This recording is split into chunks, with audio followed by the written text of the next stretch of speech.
Hey guys! I thought today being a very rainy day and I'm kind of feeling cozy, and I thought today would be a great day to share with you guys how to make the ultimate planting calendar. Now, there's probably a million garden books out there, and every single one, even my favorite Crockett's Garden, has its own planting calendar in the back. Now, I know what you're thinking. Why reinvent the wheel? Why would you want to make your own planting calendar? Well, I'm gonna tell you why through this whole video. I am very much a don't reinvent the wheel kind of gal, but in this case, especially if you live in the Northwest where our microclimates can be completely different to our neighbors, making your own planting guide comes in handy. So, where do we even start? It's a great question. You're gonna need to find out a few things. Number one is, what is your zone? And what do I mean by zone? What I mean by zone is, if we get interrupted by my kids, I'm kind of flying solo today. So we've done homeschool and I want to hang out with you guys, but I also have to play mom. So I'll be right back. Okay, I'm back. Oh, mom life is always exciting. You never know what you're gonna get. So where were we? Yes, we were thinking about what is our zone. So that's one of the questions you're gonna ask. It's not the most important question, but it is a good thing to know. So by planting zones, I mean the USDA planting zones. So they go from 1 to 9, I think 9, maybe 10. Anyway, basically 1 is Arctic and 10 is like hot, steamy jungle. So we here in our area are 4. Some people say 5, some people say 6, but if you plant plants for zone 5 and zone 6 here, they're not going to make it. So it is safer to plant for zone 4 here. If you are a little further south, like about an hour further south of me, or even 45 minutes, or even slightly southwest, you can get away with planting for a zone 5. That would be fine. But I'm gonna recommend, if you are anywhere in my area, go ahead and say you're a 4. Now, you might be wondering, if you're not in my zone, how do I find out? Well, you can just go ahead and go to Google and type in USDA zone 4 and then enter your city and state, and it will pop right up. Another way to find out would be to go and ask your neighbors. They probably already know, or anyone real close to you who is gardening, you could pop in and ask them. So that's the first thing you need to know, is what is your zone. The second thing you need to know, which I have decided is actually the most important factor, far more important than what zone you're in.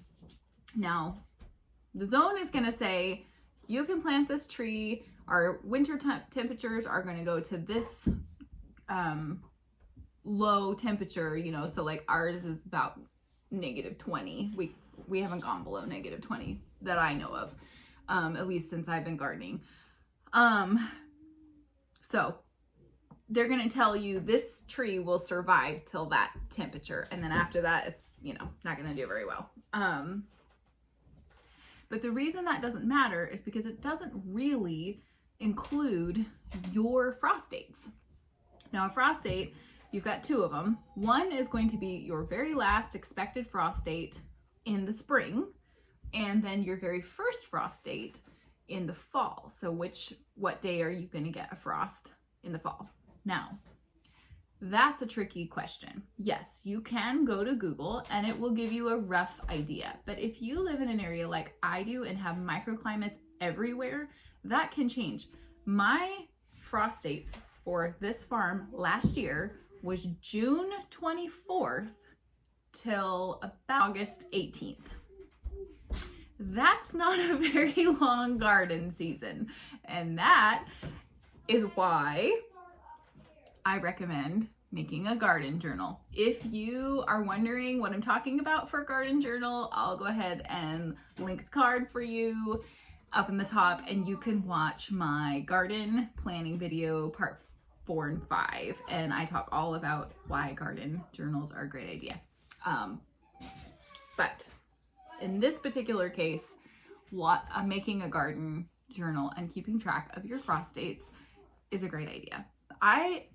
Even if you don't want to do a garden journal, you can just take a lined piece of paper if you want to, or a spreadsheet of some kind, and just write the date. And then right after that, write the temperature for the day, or, you know, put some notes in there and say, you know, it rained today, or it snowed today and we got this many inches, or it frosted today. And I will keep track actually most days of the year. That way I know what's normal. What's a normal winter for my area? What's a normal spring for my area? You know, is there a pattern that I can follow and expect? So last year was a very dry, crazy summer for us. What's going to happen next year? Maybe if I keep track long enough of those dates, I will be able to get a heads up and I can plan my garden accordingly. Now, of course, there's always crazy shifts and you just never really know for sure, but that helps you in the long run. So, another way to find out what is your last frost date, or roughly, is to talk to your neighbors again. Now, why do your frost dates matter? Of course, plants vary in sensitivity to cold. Some things don't care a whole lot. You can plant anything like lettuce or kale or pretty much any hardy salad green, and you can plant that way before the frost is going to be done for the season. And then the other thing you need to know on the other end is how many days does it take for my tomatoes to ripen?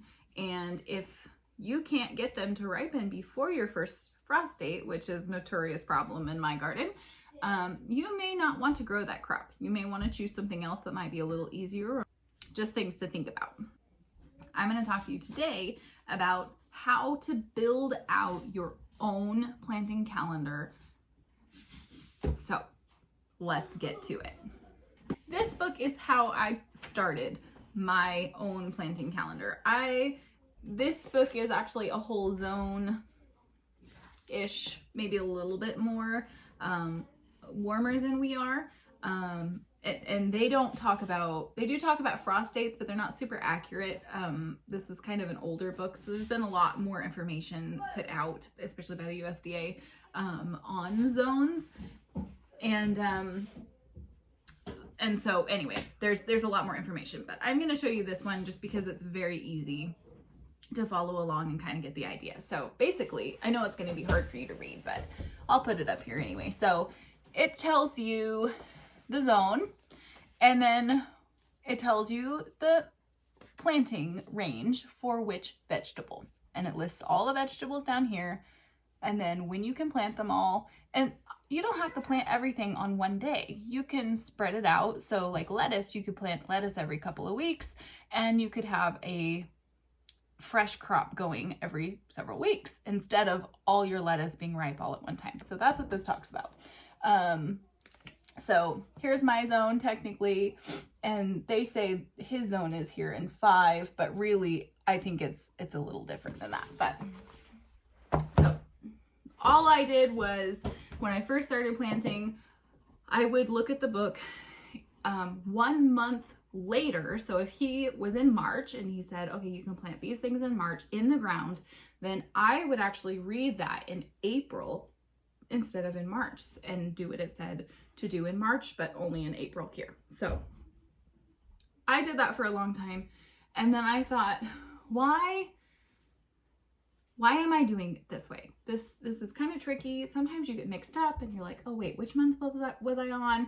And that's when I started printing out calendars. These are just regular calendar pages. There's nothing fancy about them. I try to print ones that have big enough boxes to write in. This one isn't the most amazing example, but you'll see. This is a couple years old. I actually stopped printing calendars now because I have it so pinpointed that I don't really need to keep updating it. I just plant around the day of the week that I'm going for. So basically I put in here what I want to start and on which day, and then what I need to do with it. And then I've made little, like I have an asterisk for one thing, and that means to plant the seed, or I have a double asterisk on some things, and that means you're going to transplant that plant that you started a while ago. And then some things I have direct sew, and I've just written it that way. So anyway, this particular calendar of mine I have made notes for a couple of years on, so it's a little bit messy. So if I make a new one this year, I will probably just be taking all of my past calendars and putting them all together in one big calendar, which I may even use like one of those desktop types, just for more space. And then that will most likely be my master growing calendar. So how do we decide what goes where? Now, like I said, I started with Crockett's Victory Garden, which was a great jumping point. So you could get almost any garden book is going to have a planting calendar in the back of it. There's just so many. So I just have my favorite, and I'm sure at some point you will come up with your favorite. What if you don't have a garden book? That's the first thing. Or what if you don't want to start it that way and you just want to go ahead and make your own calendar from scratch? That's what I'm going to teach you to do right now. I'm going to pull out a couple of packages of seeds, and we're going to see what we can find out. Information that might be useful on a planting calendar.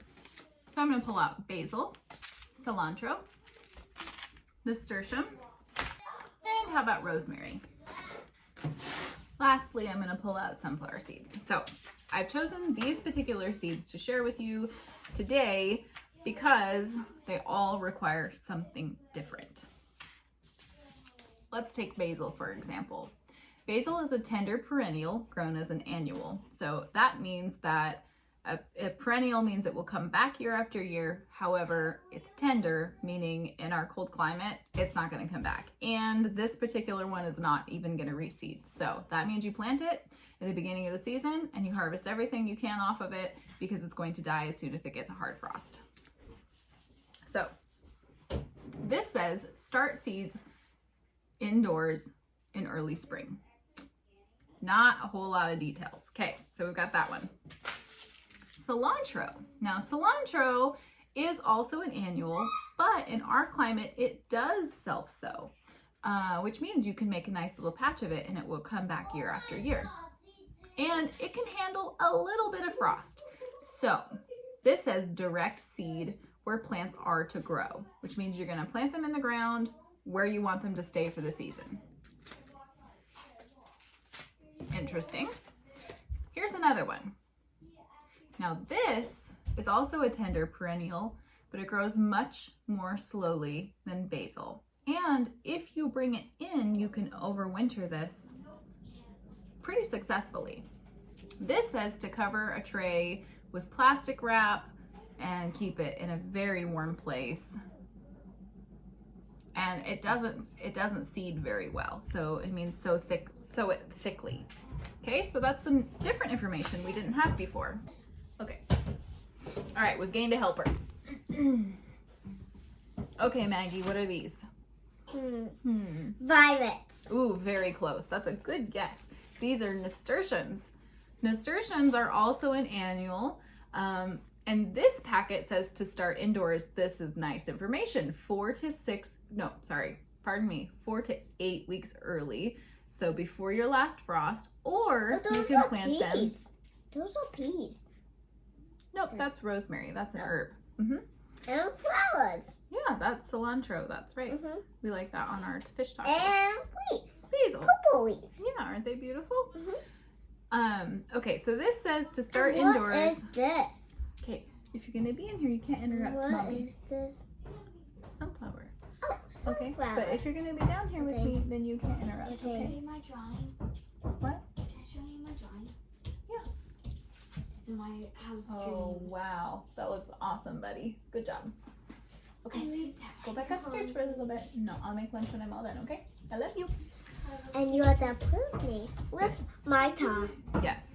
Okay, so this says start indoors 4 to 8 weeks before the last frost, or you can sow it after the frost and probably get it to flowering state before your first fall frost. So that's great. That's a little bit extra information, probably what we needed. The last one is sunflowers. Yeah, Now- sunflowers. Sunflowers really don't like to be started inside. They get leggy really fast and they really don't like the roots to be disturbed. So some people have great success transplanting them. I don't like to grow inside more things than I have to because I find you end up with more trouble. The more transplants you're putting out, the more things can go wrong. So if I can put it in directly into my garden, I will do that. Something fun about sunflowers is that you can direct sow them straight in the spring, or you can start them a couple of weeks before your last frost. But like I said, just be sure that you transplant them very carefully because they don't like their roots to be. Quite a while ago, I visited this beautiful farm. It's actually very close to us, and it has since become one of my favorite places. It had a huge row of the most amazing sunflowers I'd ever seen, and it was just this huge patch. There were birds and bees and everything all over it, and I said to myself, one day when I have a big garden, I'm going to have a sunflower patch just like this. So I planted a couple of sunflowers, and I talked to the lady who owned the farm, and she said, I don't plant these. And I said, what do you mean you don't plant them? So I planted sunflowers one time a long time ago, and these keep coming back. And so I said, oh my goodness, that's the way that I want to do this. I want to have a regenerative sunflower patch. So when we first bought our farm, our garden went in, and that's one of the first things that I started planting was sunflowers. And I bought just a couple of varieties, and I also had saved seeds from her sunflowers that fall. So I mixed them all together, planted them all around, and they came up, but they didn't have enough time to go to flower. And I was very sad. So the next year, Mom, can we do these and this and this and this and this? yep, we will grow all of these. So the next year, I decided, let's try this again. So I planted them a little bit earlier, and lo and behold, we actually had an Indian summer that year. So my sunflowers went to flower, and then they went to seed, and I just left them. I let them be. I did save a few seeds from them, but the third year, I then had my own self-sowing sunflowers. Now, I plant new sunflowers just to add more varieties, but really, they just kind of let them come up wherever they want. So, more fun information. What can we take from reading the back of these packages? Well, we can take that some things need to be planted early. We can take some things need to be planted several weeks early, and we can put things on the calendar that can be direct sown. So, how do we even start? Well, you're going to take your calendar pages. You're going to mark down your last frost date. Now, generally we're pretty safe to plant almost everything by June 1st. So June 1st is generally my last frost date. And then I just keep in mind that I can get a frost really anytime in the summer. So I just pay attention to the weather, and I pay attention to what people are saying online, and I pay attention to the moon cycles because that all affects frost. All right, I'm back. I have my kids settled in different activities, so hopefully that should help keep them a little busy while we finish this video. I told you the story about the sunflowers growing at my friend's house and them self-sowing, because what I learned is that if you pay attention to your garden, especially if you have a more loose garden, a food forest, permaculture type garden, which is what we have here, you can learn a lot from just observing your garden. The seed packet might say one thing about when to plant, but your garden might tell you you can plant a little bit sooner. Even if you get those seeds in just a couple of days earlier than the seed packet says, that just means you're going to have blooms faster. And in this area, that's a huge deal. So when I had first planted them and I told you that they failed because we got frosted and they never even were able to make a flower, that matters. So then the next year I was able to plant them a little bit earlier and we ended up getting a whole bunch. Now, the difference between when I very first started and I didn't even get a single sunflower, I noticed that my sunflowers now bloom in mid to early July, depending on how warm it is. What, honey? I built a house. Good job. There's one window, and I just built a house. Great job. Can you show me your house when I'm all done with my video? It's in my room, a bed. Okay, I'll come see when I'm done talking to our friends, okay? Yeah. Okay, I love you. Love you too. And the lid. Okay. All right, so let's get down to the nitty gritty. What does all of this mean and how do we make it into something that you can replicate from year to year? So what you're going to do is you're going to get your calendar. So for our area, I'm going to start with May, and I'm going to put our last frost date on there. I'm going to say, May 31st is our last expected spring frost. I could even do June, and that would work too, June 1st. So I'm going to fill that in.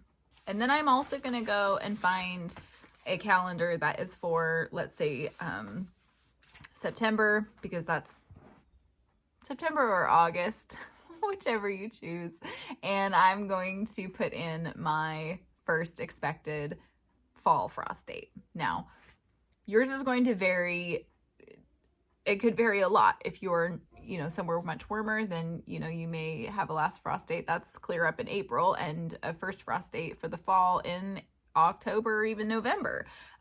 So just find that information and go ahead and write that in. Now, the reason you're going to start there is because on the back of most seed packets, not all, most, they say start 2 to 4 weeks before your last frost date, or start 6 to 8 weeks before your last frost date. So for me, that means I'm going to grab my